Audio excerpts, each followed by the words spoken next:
And thank you all for coming. I'm Ming Gu, and I wrote flexible atomic code, and today I'm just going to introduce you to the code and how you can use it in your work. So let's start with how you can get the code. It is on GitHub. You go to this repository and you can either download it or you can either clone the repository and modify it as you wish. So if you are familiar with the Git, you just do the clone of the repository on your local environment, and you get the entire source code. And after you have cloned it, if I have or any other developer have updated it, you can use the git pull function to sync to the latest version on the GitHub. Now, to build it, it requires Python, the C compiler, and a Fortran 77 compiler. So if you are primarily working on Linux environment or Mac OS, the GCC and Gfortran works fine. It's been tested well. And I have heard people also use other compilers from Intel. So the building is actually quite straightforward in a Unix-like environment. So you use the configure script that's come with the package. So for nowadays, because almost all of the laptop or desktops are multi-core computers, so you can make full use of this multi-threaded environment. And to do this, you was given an option that's called the MPI option. But for this case, for a single machine, multi-core, you use the OpenMP. That's called that's where I call it OMP. And with that, or if then you can also specify an install directory for it. Once you configure it, then it's straightforward to using the make and the make install. And these two will install several executables in your computer. Now, to use this Python interface, you have to a separate step. So the way that FAQ is organized is that you can use it in two different ways.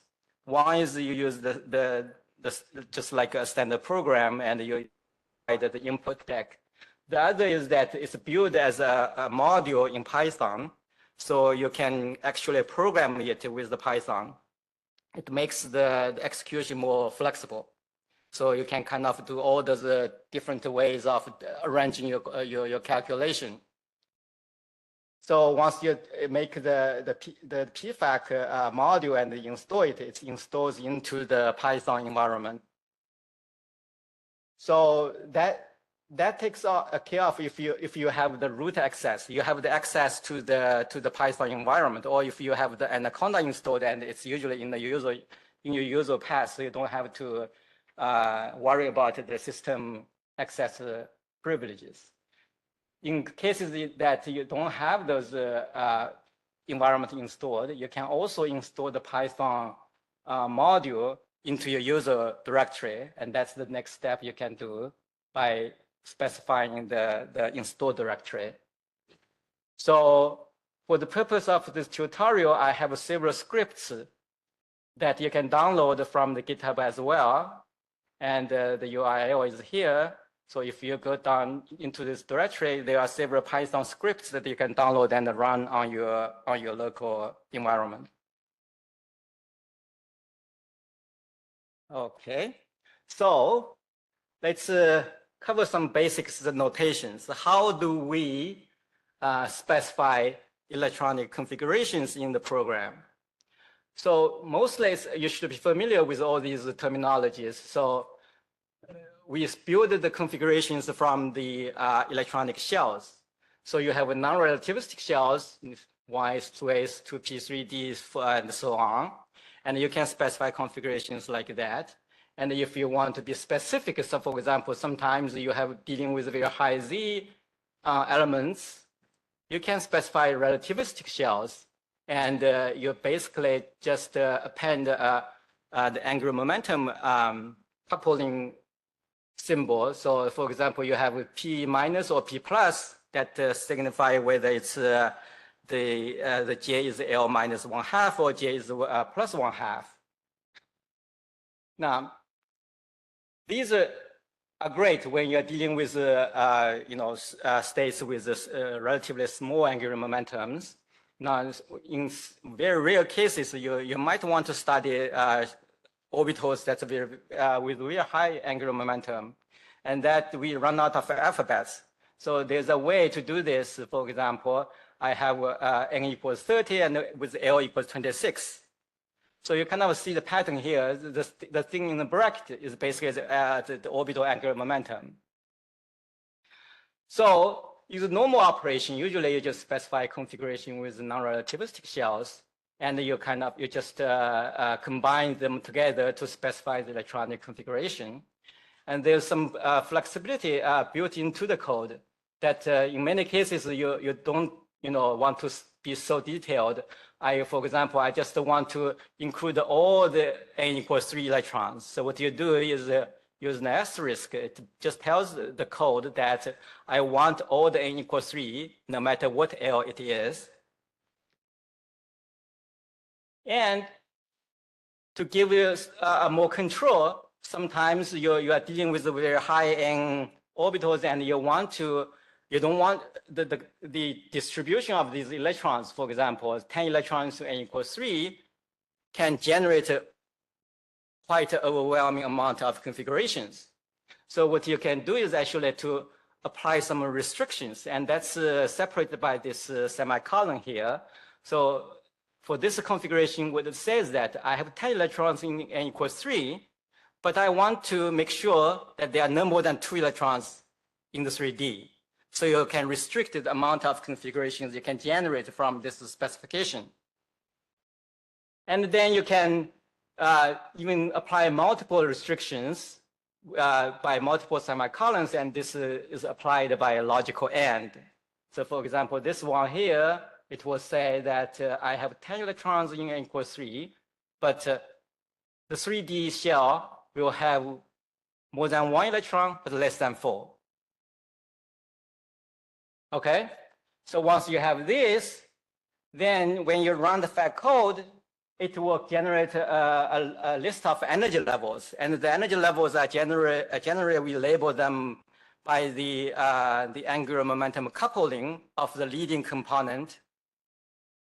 And the syntax for the format for the fact output, the angular momentum coupling is the following. So you have all the different shells separated by a dot. Now, the shell has the either plus or minus in it, means that whether it's this, because fact is a relativistic code, so the subshells are relativistic. And then in the parenthesis is the total angular momentum of that shell. And then the number after the parenthesis is the total angular momentum of all the preceding shells. So if you build up all these to the last number, and that's the total angular momentum of that state. So for this state, you have j equals 1/2.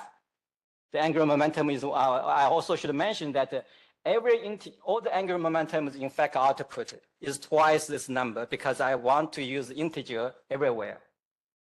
So this 1 means 1/2, 2 means 2/2.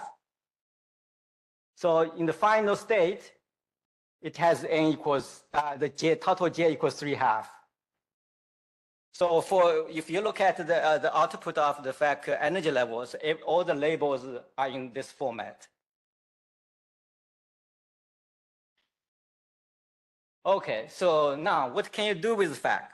It's quite comprehensive now. So it can, first, it deals with the atomic structure. So you have a multi-electron system, and it will generate the Dirac-Hamiltonian and diagonalize it. You get a list of the energies, and it has built-in QED corrections especially for the high Z K-shell transitions and this to get more accurate energy. Once you have the atomic structure solved, you can calculate the radiative transitions between different levels. With you can use different or multiple transitions starting from E1 all the way to higher multiples. And then you can also calculate the collisional excitation by electron impact. And also the ionization, collisional ionization by electron impact. And you can also do the photoionization and its inverse, which is radiative recombination. Autoionization and its inverse, that's dielectronic capture, or then you're incorporating the branching ratio that Chris mentioned in the morning. You can calculate all the dielectronic recombination process. Now, all these processes are based on distorted wave approximation, so it's not R matrix. Aside from this, FAC also has a collisional radiative model component. It's a separate Python module that you can use the output from these processes to build a collisional radiative model for the plasma spectroscopic modeling. It basically solves a steady state populations for different levels and for a given temperature and density condition to provide the spectral output.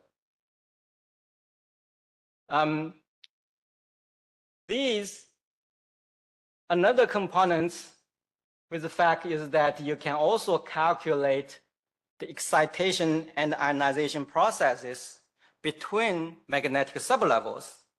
And these are important when you have a directional excitation mechanism like in electron beam, and these produce the polarization in the spectral lines. Other than that, in fact, you can also include the external electric and magnetic fields, the Zeeman splitting and the Stokes splitting. Then more recently, I have also added several plasma screening potentials.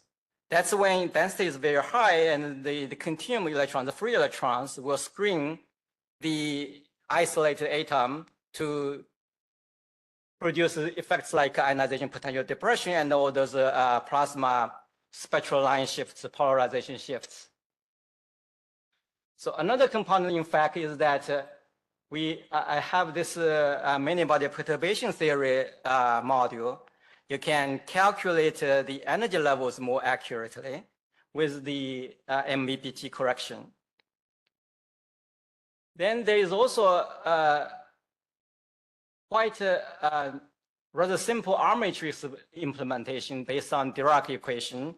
I don't have the photoionization module, but it can do the electron impact excitation. Finally, based on this R matrix electron impact excitation, we can also calculate the electron impact Stokes broadening. And that's some work I did several years ago with Evgeny.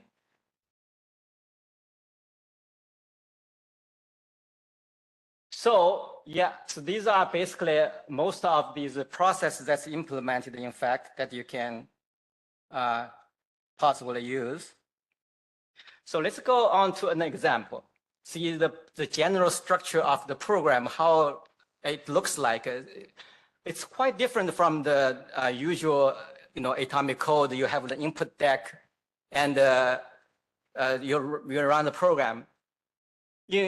In the case of FAC, it's really quite flexible. The input is quite a free form. You can actually generate many different kind of inputs, and you can arrange them differently. You can even, do the loops and do different things based on different conditions. But here, the basic structure is that if you're using the Python module, you first import the module, and the package is the PFAC, the module is the FAC. So you input that, you input all the functions in this module, in this namespace, so that you don't have to have the module name in your script. Now you see the first line, there's a function in fact, it's called the wartime. It basically will report the time at this point since the execution of the program. So it will help you to track how much time it's spent in every part of the calculation. So for example, I do a wartime in the beginning, it will tell you at this point, what is the time since the program started. And it will also report the how much memory it has used. And then comes the real input. The first line is always you specify the atomic system. So you specify the atomic symbol. Then you specify a bunch of configurations. For example, in this case, I'm doing the calculation for helium like iron, right? So the ground state is 1s squared. The first excited complex, I have 1s1 and 2 star 1. So I have all the n equal 2 levels included. You have 2s, 2p. And then you have n equals 3. Now, then after this, if you want to look at what configuration it generated, so you do a list config. If you don't give any argument, it will print all the configurations generated by what you specified on the screen, on the terminal. If you give it a file name, it will print all those configurations into the file name. And I find that this is a convenient way of keep a record of what configurations were included in my calculation. Then after the configuration, the next step, you would want to generate a radio potential, to optimize the radio potential that's specific for this system. And I call this wartime. So it's the beginning of the optimization process. And then I have those three statements here. The most important is the one in the middle. So it will optimize a radio potential that's best describes the ground state of the helium-like system.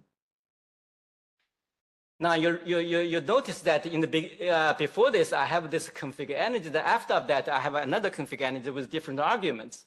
What it does is that it will try to optimize a potential for every configuration group that you specified, and it will apply an energy shift for these different configurations, because in fact the wave functions are generated by a single potential. And that single potential is only optimized for one of those configuration groups. It's not necessarily optimal for those higher excited states. So what it does is it optimizes the potential for those highly excited states as well, and then it finds a difference between the average levels of these configurations, and it will apply that difference into the final energy output. It will make the energy levels more accurate. Okay, so after that, then you try to solve this, diagonalize the Hamiltonian of this multi-electron system. And you can see that I have a wartime. It will report the time when I start to calculate the energy levels. So from this, from the terminal, you will see a series time. Say here is 0 second, here is 1 second, here's 10 seconds. So you subtract those times, you can know how much time I spent in this step, how much time I spent in this step, okay? So now, the way FAC solve the structure problem is that you call the structure function, you give it a file name, it will store the result, and you give those configuration names you gave to the specification. So in all these configurations given in one core, these configurations are allowed to interact. They are allowed to form the single Hamiltonian matrix. And in more complicated calculations, you may have many more configurations, and you cannot afford to have them all to interact. So you will have to group them. The one that you want to interact, you put into a single core, And the one they don't want to interact, you code this structure sequentially. So in this case, I allow n equals 1 and n equals 2 configurations to interact, but I don't want n equals 3 to interact with the lower excited states. So once you have solved this, you can, all these output is into a binary format. So it's for more efficient input and output. But for human, more readable format, you can use this called the print table function. So it will convert this binary form into an ASCII form. And before that, you call this function that's basically, it will load this energy level into a memory. This is important when later on when you calculate other processes, it will refer to this in-memory table for the energy levels. So on the right side, I have this example of the output. When after you print the table, this is the output from the text file. So the structure of the fact output is all mostly the same. So it has a file header.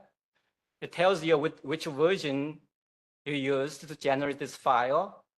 This is the ending. When I wrote this program, there were different kind of CPU architectures. There were big ending and the little ending formats. But nowadays, I guess everything is little ending. So you should get a 0 here.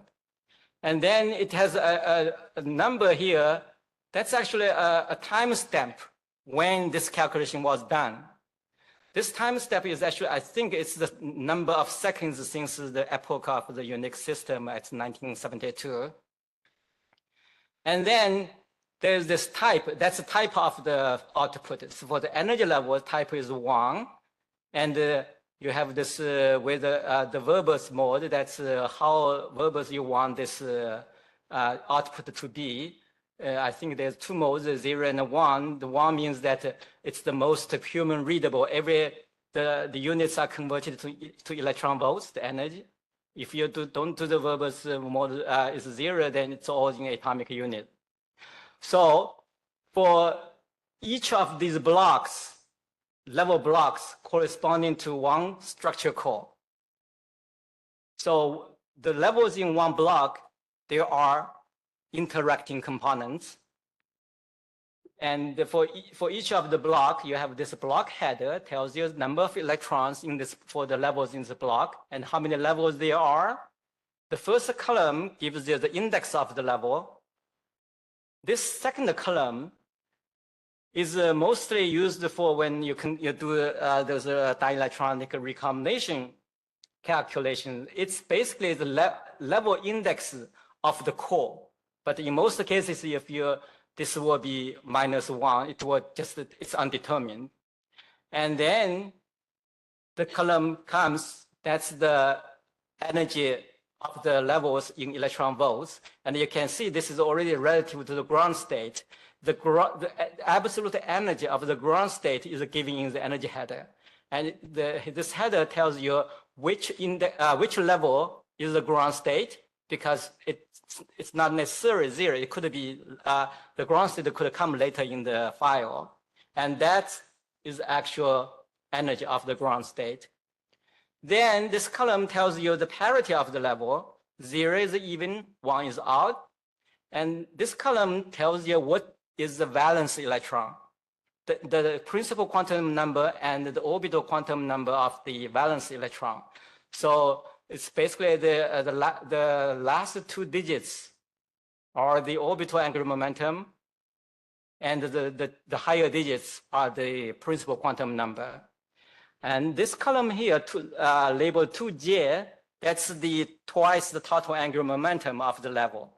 So this is 2 electron system. So all the angular momentum should be integers. So it's 0, 2½ which is 1, 0. So you see it's normal. The helium-like system. And then following this, this is the column that tells you the distribution of electrons in the principal quantum number shells.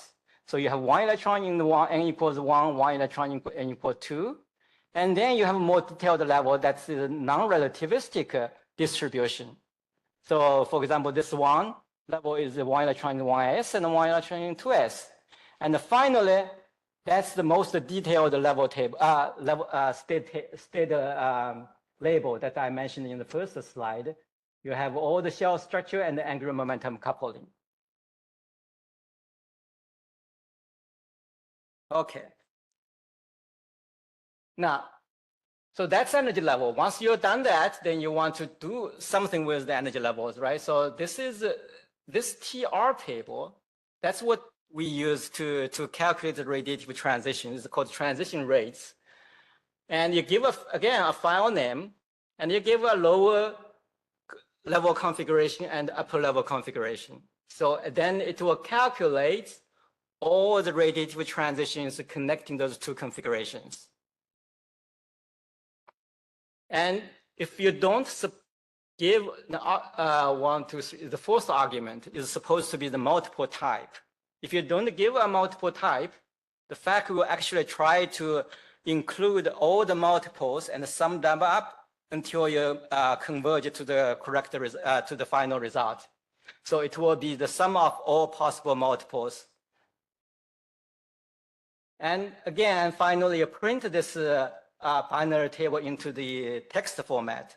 Now, in order to do this, you must actually do this load the energy table into the memory. Otherwise, it would not know how to associate the level index into the different levels with the angular momentums.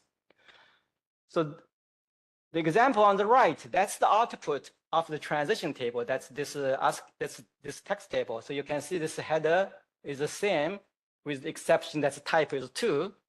And none, each block in this file corresponding to each function call that transition TR table.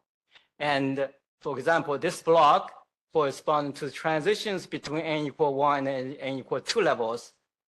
And you can see the multiple is 0, means that it's summing up all the multiples. Otherwise, if you give it -1, it will do only E1. If you give it a +1, it only do M1, and so on.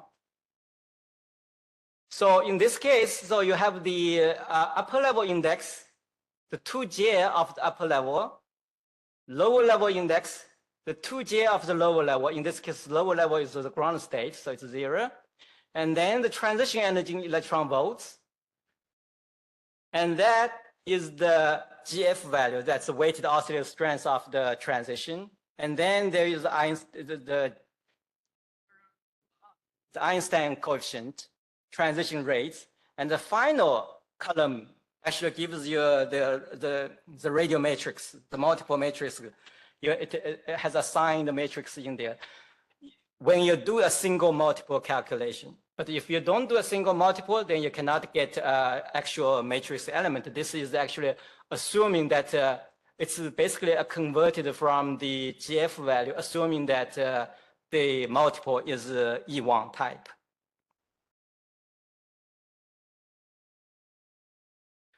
All right, so once you have the transition rates, now in this section, we try to calculate the excitation by electron impact between different levels.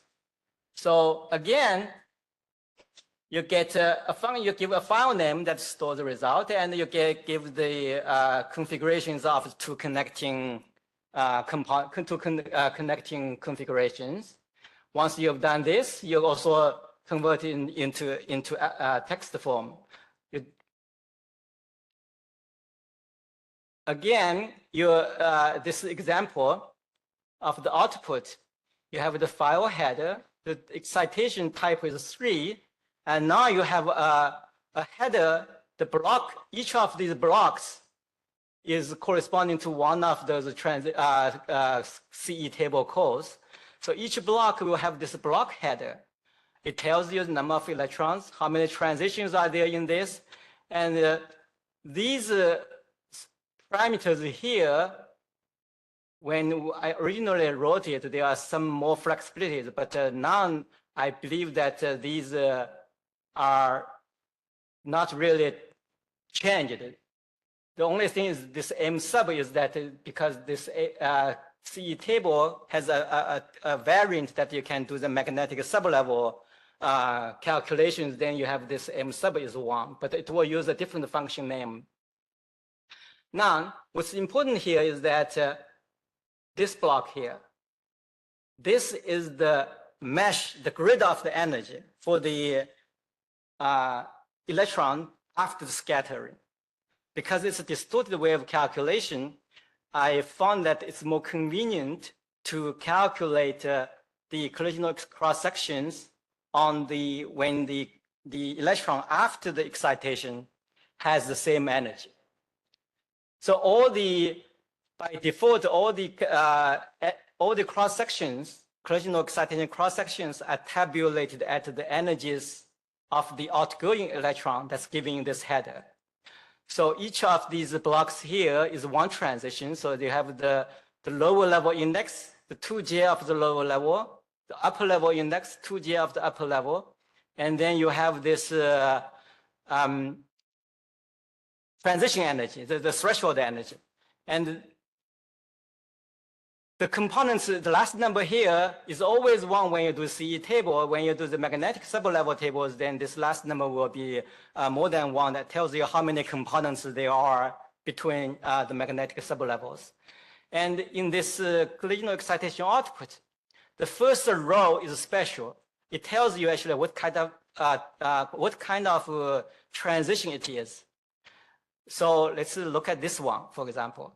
If the first number is positive, it means this is the E1 type transition. So it has a logarithmic term. And the first number is actually the coefficient of that logarithmic term. That's the basic coefficient. And then the second number is the first and second number will form the asymptotic, the very high energy component of this transition. So I tabulate these numbers to help interpolate the cross sections into infinity energy. Now, after this, then it tabulates the collision strengths and the cross sections on this energy grid that is specified by the outgoing electron. Now, I often get queries about people, trying to calculate the cross sections for different electron energies. What's best is that you use the default energy grid without even specifying any energy. So the faculty will choose some sensible energy grid. So once you have this output, you can actually use the functions that are provided by FAC to interpolate and get the cross sections and the collision strengths at arbitrary energy. It's much more efficient to do that way than you specify more than dozens of energy to try to calculate it in detail. Usually, for distorted wave calculation, you choose by default it's 6 points. It's enough to interpolate it to get accurate results. How well I'm doing on time?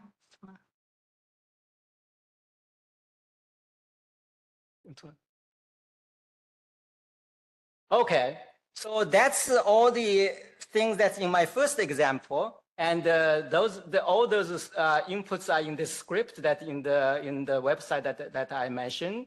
You can download this and you can run it with Python or with the executable that's called SFAC.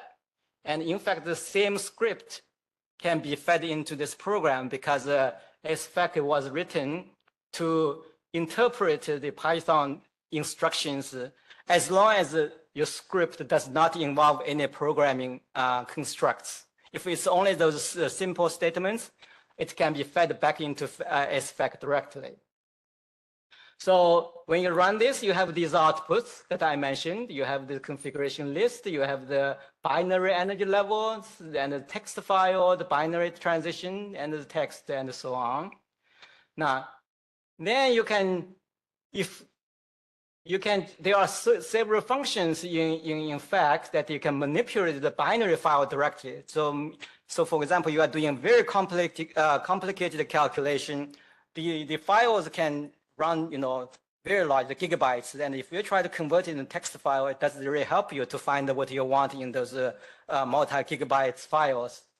So I wrote several utility functions that can help you to find what you need. So this function, for example, level info, it gives you a level index and it will tell you what's the energy level, what's the angular momentum coupling, what is the energy. And it can also examine the transition file. For example, you want to know the total radiative decay rate of certain level. You give a level index to this function, it will tell you the total decay rate. And if you give it 2 indexes, it will give you, it will try to find the transition rate between those 2 indexes. It can also has this called interp cross function. That's when you can use this the binary excitation file directly to interpret the cross section into a user-defined energy grid. You can also use this function to produce the thermally averaged collision strength, the effective collision strength, by using the binary file for a given temperature. And then you can also use this included Python module. This is called RFAC. That's a pure Python. It was originally written by Kisuki Fuji, and later I modified a little bit to add more functionality. So you can, this module, the functions in this module reads the text file and load them into NumPy structures in Python so that you can manipulate them more conveniently. Okay, so that's the first example. Now, one of the functionalities, the fact is I found that people also use is that they just to produce radio wave functions.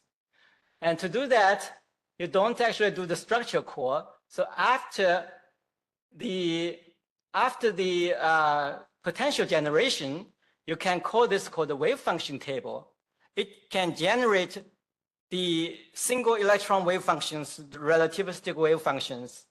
So for example, this one, I generated N1s orbital, that's n equal 1. That number here is the relativistic angular momentum quantum number. Minus 1 is the S, plus 1 would be P 1/2, and minus 2 would be P 3/2. When S, P, and this would be D. Yes, D plus, that's D plus 1/2. So this will generate bound electron wave functions with the last column, last argument here is the energy. So for the bound electrons, you don't give the energy because it will generate the energy itself. It can also generate the continuum electron wave functions. So for example, and for this one, for continuum, you give n equals 0. So we give the orbital angular momentum and give the energy of the free electron. So it will generate the s electron at 2 keV and the p minus electron at 2 keV. So with that, in this RFAC, then you can read in that wave function, and you can the format of the wave function is just the multi-columns to give you the radial grid and the large component and the small components.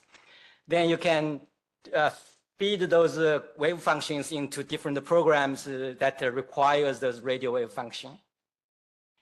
Now, another tool that you can use is from GRASP. There is a JJ to LSJ tool. What it does is that it converts the relativistic angular momentum coupling scheme that called JJ coupling into the LS coupling scheme. Now, for that, it needs the input. And this function here is called the basis table. With the argument 1, 0, it will generate a basis table that can be directly fed into this tool to do this conversion. And people sometimes find this useful to map levels that's labeled differently. Okay, so now once you have done all these structure energy levels, the transition rates, collisional excitations, here is how we can use the collisional radiative model included in fact to generate a spectral model. So the basic structure of this is you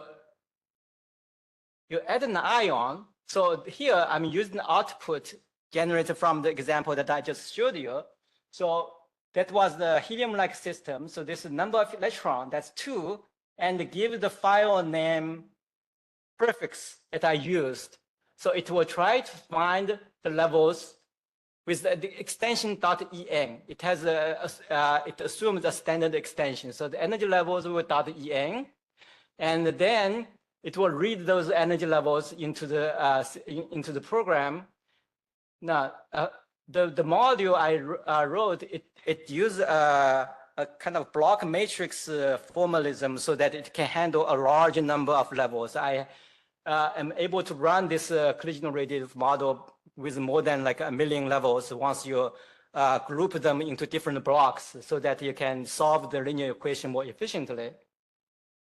Then you can specify the electron distribution. In this case, 0 is a Maxwell distribution. It can also use different kind of electron distribution. For example, you can I believe you can use the monoenergetic beam distribution, and this is the temperature, and you can do the energy cutoff, the lower energy and the high energy cutoff. Now after that, after specifying the electron energy distribution, you can load the transition rates.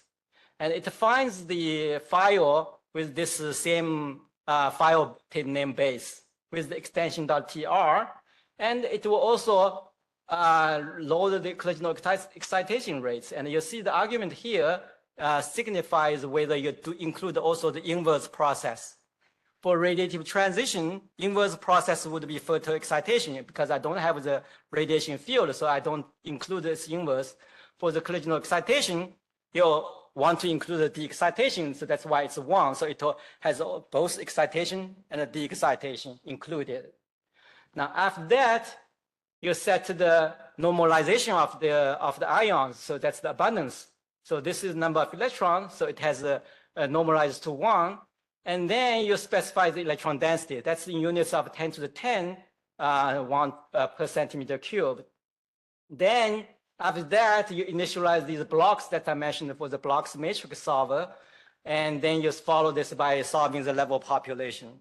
Then once this is done, you can get more outputs by this function called dump rates, and it has different modes.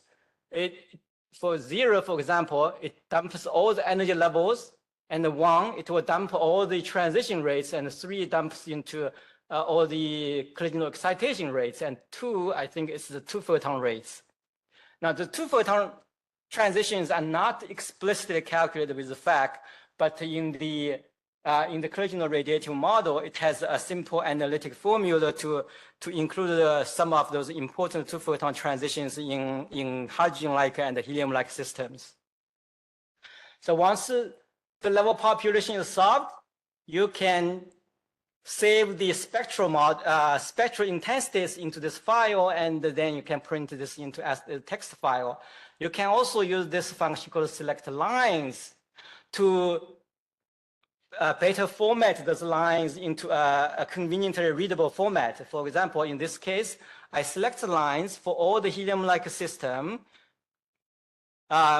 with the energy between 6 keV to 10 keV. And the last number is a cutoff in the line strength. Say I only want the lines that's more than stronger than 10 to the minus 5 of the strongest line in this range. And the number here 0 is a type of transition. 0 means I include all the transitions they equal to, and in some cases, this number can be. Say the 201 means I only want to include 2 to 1 transition. So you can be more selective of what kind of transition you want to include in this file. Okay, so that kind of a simple model that let's say I have a single ion. Now, going on to more complicated cases, for example, I want to study like a multiple ion system and with coupling between different ions with the recombination and ionization processes. Now, there's a complication here, because when you do multi-ion systems, how do you determine what potential do you use for different ions? So the way the fact does this is that you have to calculate the atomic structure ion by ion. So the atomic structure is optimized for the specific ion that you are dealing with. Then for that ion, you include the recombination or ionization process. So it will have the ionized levels included and possibly recombined levels included. But those levels are all optimized for the potential that the ion that you are dealing with. So, but different ions, they will generate different files.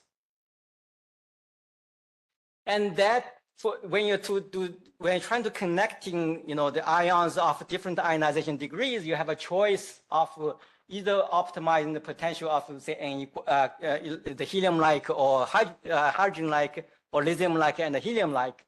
So now for highly charged system, it really matters. The potential we optimize for, say you are dealing with a helium-like ion.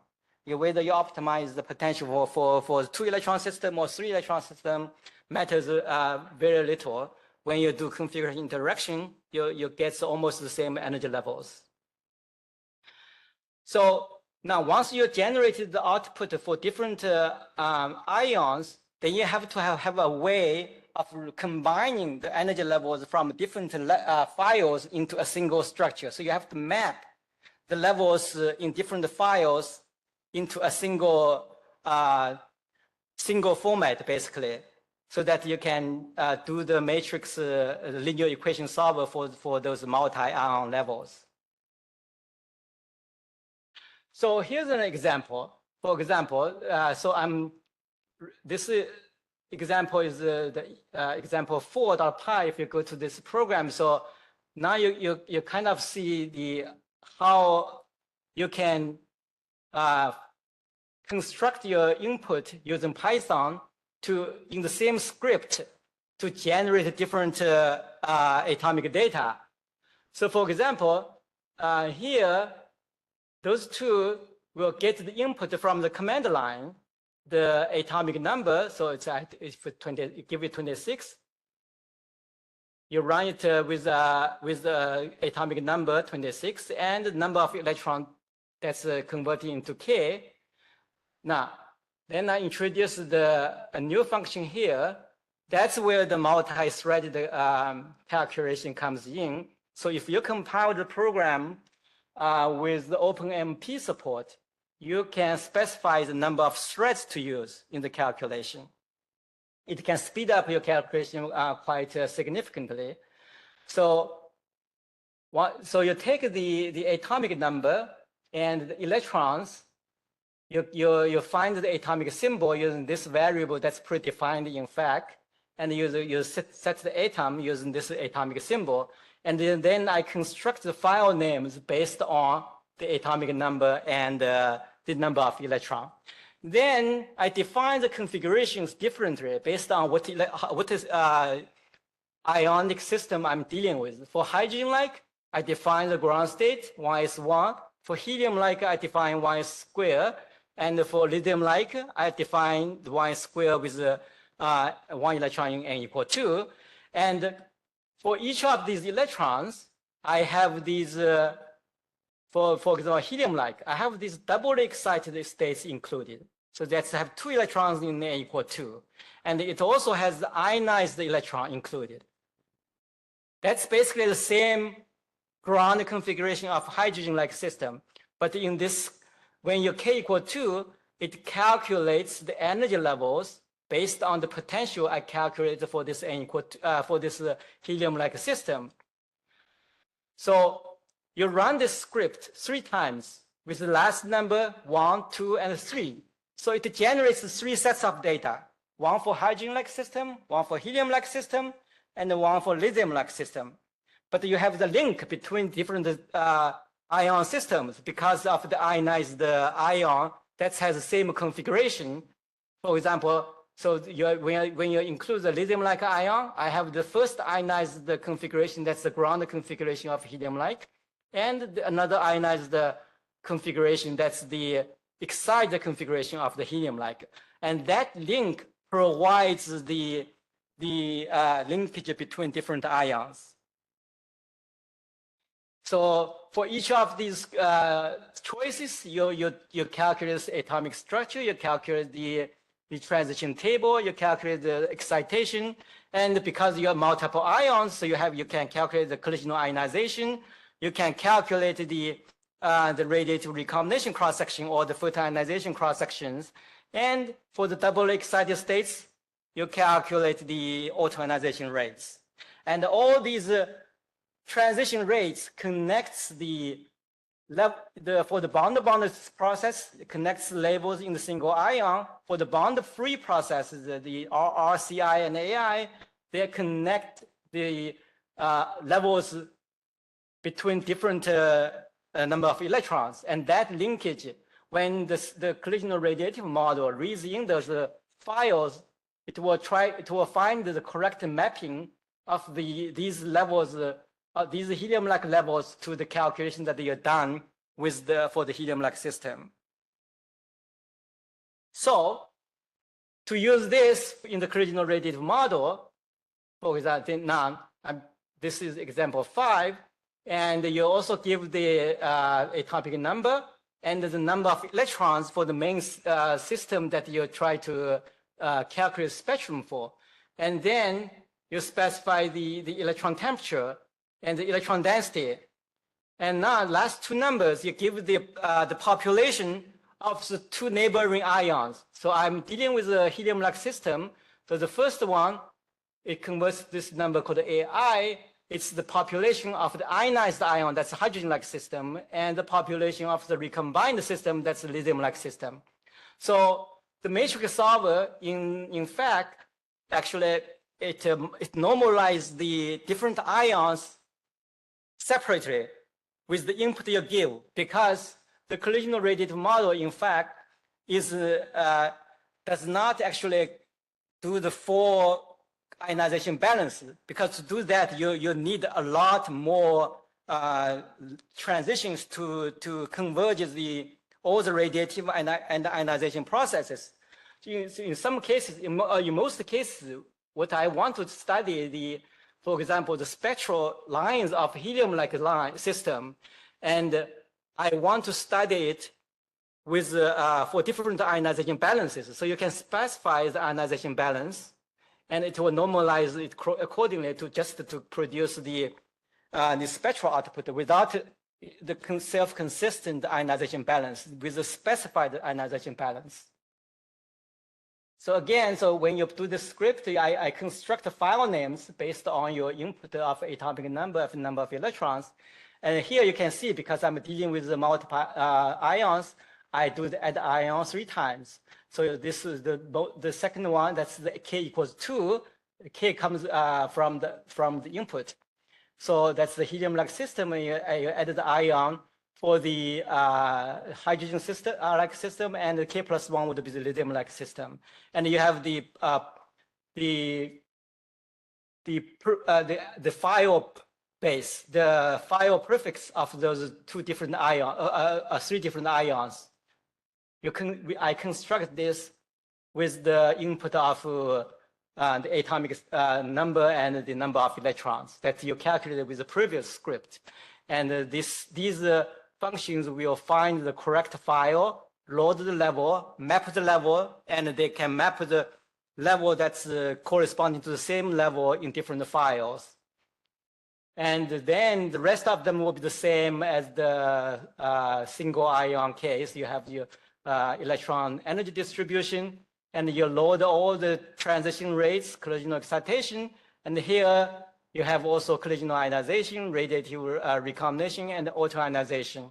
And here you see again, for the radiative transition and the radiative recombination, there is no inverse process because I don't have radiation field.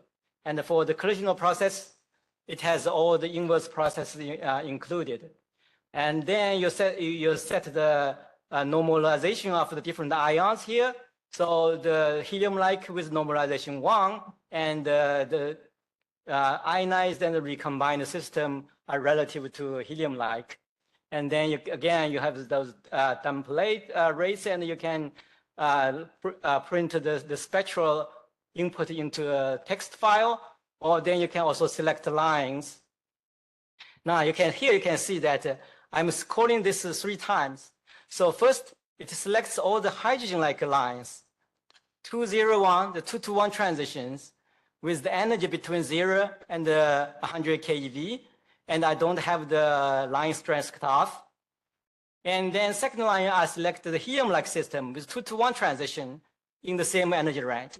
Now the last line, it selects the lines that are produced by the helium-like ion, but with the type of 201. What it means that it's a transition of the electron between 2 and 1, but with a spectator of n equal 2. So those are the dielectronic recombination satellite lines of the Lyman alpha system. So it's a 2 to 1 in the core, but it has a spectator. So this is basically this conveniently all these information is in fact included in this this spectral file. If you don't want to go through this, you can read this file directly and get all this information. So this is just basically a convenient function to give you a line list based on the type of the line, the energy range, and like that. Okay, so that covers the basics of how do all these transitions and energy levels and do the spectral modeling with the simple collisional radiative model. Now, more recently, I have added a component that's dealing with the plasma screening potential. So when you have a very high density, especially in inertial confined fusion community, you have density approaching solid state. The screening by the free electrons is significant. So I have a function called the plasma screen. What it does is it generates a screening potential that can be included to model the plasma polarization effects. Now here the arguments are this number of free electrons per ion, the number of the electron density that's in 10 to 24 unit, and the electron density. And I have several modes to calculate this. So in 0, when mode is 0, I use this so-called ion sphere model. And it has 2 different ways of operating. So if you don't give it electron temperature 0, it uses a uniform sphere, uniform electron density sphere. If you give it the electron temperature, it will try to generate the electron density distribution based on Fermi-Dirac distribution. Now, when mode is 1, it has a simple Debye-Hooper screening. And this generally only works when you have a weak screening. So you have a high density and low density, high temperature or low density situation where the Debye screening model is valid. And when mode equal 2, I have this Stewart Payette potential. That's basically the screening potential originally developed by Stewart and Payette. And that's a popular ionization potential depression model that a lot of plasma modeling code use that use the formula for the lowering of the continuum. Here, I actually generated the potential that's according to this model and apply this potential to the atomic structure. So you kind of get the more the level, even the shifts of different levels can be included. And the last argument here is basically only relevant for this Stewart Payette model, and it's relevant for when you define screening electrons from a plasma mixture. So it's essentially the second moment of the charge distribution. Okay, so now let me just mention the different ways you can manipulate the FAC output file. I think almost up time, right? Okay, I think it's the last slides already here. So I just mentioned all these manipulations for when you try to manipulate the binary file for a FAC, it's important that the first function you call is to load the energy file into memory. because this provides the linkage between the different energy levels. All these other transition files, they don't actually store the detailed information of what levels they are dealing with. It only knows the level index. So to know what level it is talking about, it is referring to, like what is the parity, what is the angular momentum, it has to refer to this energy file. And then you load that into memory so that it can know what level it is looking at. So you can convert this into ASCII format that I talked about. And you have this RFAC module. You can, all these functions to read the ASCII format into this NumPy structure. And you can read the potential, you can read the wave function, you can read the basis file that I mentioned, reading those mixing coefficients. And they also have a function called the load fact. It actually, for those transition files, it can, for this multi-column format, it can load this into a flat, basically a flat array. Sometimes it's more convenient to dealing with all different blocks into the single flat array. And it also has an object. It can return the object for the level structure. And I have some algorithm to match. For example, if you calculate different levels with different potentials, and they can match different the levels into one file into another file. Okay. And again, you have the interpreting the cross sections, things like that. You're still more average of the collision cross sections. You can also try to sum up all the radiative recombination cross sections. You can sum up all the collisional ionization, photoionization. And in some cases, if you do the calculation, you split the calculation into different parts. Say if you have multiple computers doing different parts of the calculation, if they have the same level index structure, you can join those tables into a single combined file. And finally, if you calculate the fact data with different ions, you can use this function to combine them, put them all the level structures into the same file, and with the levels that's of different ionized systems mapped consistently. Final slides are those additional functionalities I haven't mentioned. So there's a many body perturbation, there's an R matrix module, there's a stock shift and stock width module, the external E and the B fields, and transition between magnetic sublevels. And there's also a module for the unresolved transition arrays. It's basically a configuration average model. And I also have a very simple charge exchange model based on the Landau-Zenner approximation. And finally, in the last year or two, I collaborated with Simone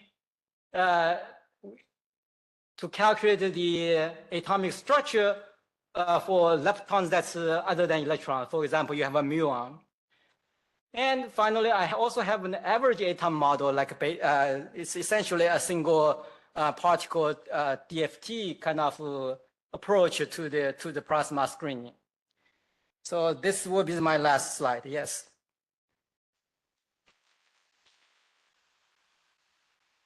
Thank you so much. Okay. Do we have questions here? Yes, go ahead. Thank you for the talk. Did I understand correctly that for your ion sphere model in the plasma screening mode, that you're using a Thomas Fermi electron density? Yes, that's right. So I have several different modes, as I mentioned. Okay. So the first one, ion sphere model. If you don't give an electron temperature, it assumes a uniformly distributed electron gas in the ion sphere. If you give a electron temperature, then it will use the Fermi-Dirac distribution for the electrons. Thank you. And for your ion sphere radius, how do you handle your bound state radial wave functions? So it was basically just cut off at the within the sets radius. Okay, thank you. Thank you. And then, yes, go ahead. The plasma effects, are they included ab initio or as a perturbation? They are, so there are two steps here. So this basically, when you generate the potential, use these models, I have this screening potential, and that screening potential is used to generate the multi-electron wave function. So if you call that ab initial, I guess that's ab initial, yeah. It's not, the effects on the energy level is not perturbative. So once I generated the potential here, this potential is treated just like the nuclear potential.